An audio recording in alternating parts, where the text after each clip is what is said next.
ইব্রাহিমকে আপনি বেজ্জতি করিয়েন না, আমার ভয় লাগে। ইব্রাহিমের মতো নবী এই দোয়া করছে, কোরআনের আয়াত এটা। হাদিসের মধ্যে আছে মুসা নবীর মতো নবী আল্লাহর কাছে হাসরের ময়দানের ব্যাপারে বলছে, আল্লাহ হাসরের মাঠে লা আসআলুকা আল-ইয়াওমা উম্মি ওয়ালা উখতি, আমি আমার মাকে চাই না, আমি আমার বোনকে চাই না, বাল আসআলুকা আল-ইয়াওমা নাফসি, আমি মুসা কেবল আমাকে বাঁচাইতে চাই, আমাকে বাঁচাইতে চাই। আল্লাহ আমাকে বাঁচান, হাসরের মাঠ আমার বড় ভয় হয়, হাসরের মাঠ আমার বড় ভয়। আল্লাহর নবী সাল্লাল্লাহু আলাইহি সাল্লাম বলেন, ইয়াকুব নবী নিজের চোখে দেখবে ইউসুফ নবী ওনার ছেলে দাঁড়াইয়া আছে সামনে, এটা সেই ইউসুফ যার জন্য দুনিয়ায় কাঁদতে কাঁদতে চোখ সাদা বানায় লাইছে। সেদিন হাসরের ময়দানে নবী বলেন, একবারের জন্য ইয়াকুব নবী বলবে না যে আল্লাহ আমার ছেলেটার কি হবে, ইয়াকুব নবী বলবে ইয়া রাব্বি নাফসি নাফসি, আল্লাহ আমাকে বাঁচান, আমাকে বাঁচান। ওটা ও বুঝবে, আমারটা আমি বুঝতেছি। এটারে হাসরের মাঠ। এই মুসলমান, আল্লাহর নবী সাল্লাল্লাহু আলাইহি ওয়াসাল্লাম হাসরের ময়দানের ব্যাপারে এতটা নবীজি নিজেও চিন্তা করতেন। আপনারা সবাই শুনছেন, জানেন, 5 ওয়াক্ত নামাজের পরে উলামায়ে কেরাম থেকে জিজ্ঞেস করে দেখেন, 5 ওয়াক্ত নামাজের পরে নবীজি নিজে যার হাসরের আখিরাতের মর্যাদার কোনো সীমা পরিসীমা নাই, সেই নবী 5 ওয়াক্ত নামাজের পরে যে কতগুলো দোয়া করতেন, এর মধ্যে একটা দোয়া, নবীজির একটা দোয়া ছিল এটা, আল্লাহুম্মা হাসিবনি হিসাবান ইয়াসীরা, আল্লাহ এই বন্ধু আমি আপনার, আমারও বড় ভয় লাগে, আমার হিসাবটা সহজ করে দিন। নবীজি বলছেন অথচ নবীকে আল্লাহ বলছে ওয়ালাল আখিরাতু খায়রুল লাকা মিনাল উলা, বন্ধু দুনিয়াতে আপনাকে যা দিলাম, আখিরাতে যা দেব এই দুনিয়ার গুলোর চাইতে ওইগুলো অনেক বেশি উত্তম, অনেক বেশি দামি। এরপরও নবী বলে আল্লাহ আমার ভয় হয়, আমার হিসাব যেন সহজ হয়। অথচ আখিরাতে ওনার মর্যাদার কোনো সীমা পরিসীমা নাই।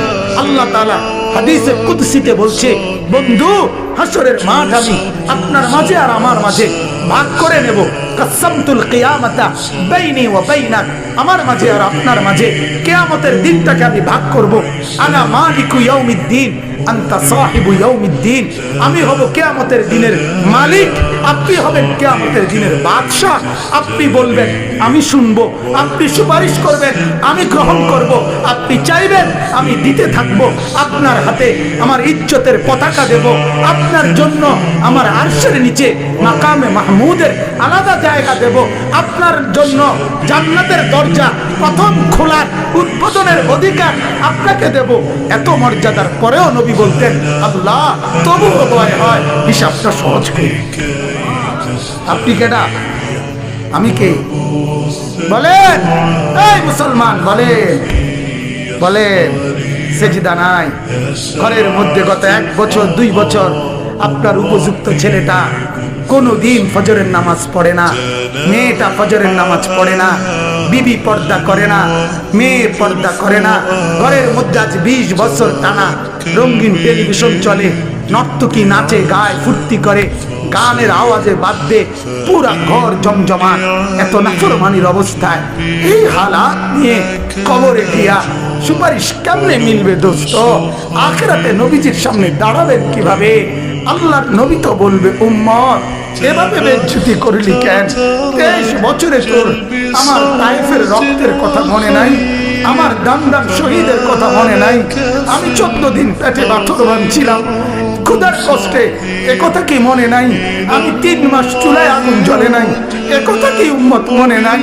আমার এত কষ্ট এত মেহনতকে এইভাবে নাফরমানি করে আমাকে তুচ্ছ-তাচ্ছিল্য করলি, আমার দিনকে অপমানিত করলি, আজ কেন বলবো, আজ কিভাবে বলবো আমি মাওলার কাছে?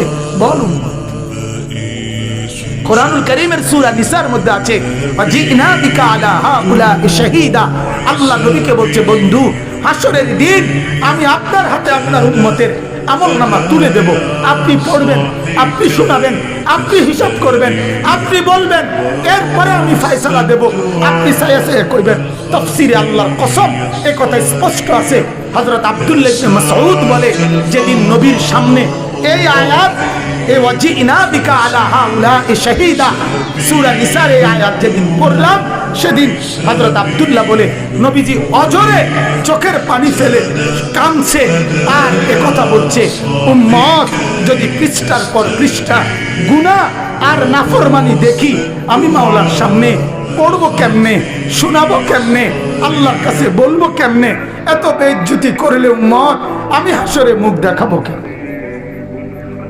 আল্লাহ আমাদেরকে বুঝার তৌফিক দান করুন।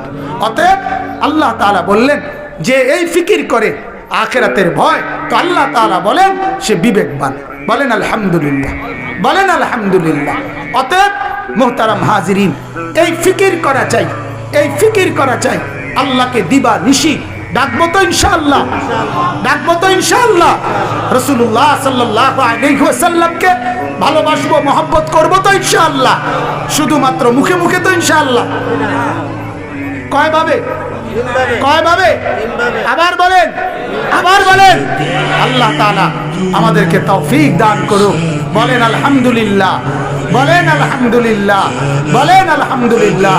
আমার শাইখ আরিফ বিল্লাহ হাকিমুন নফস আল্লাহ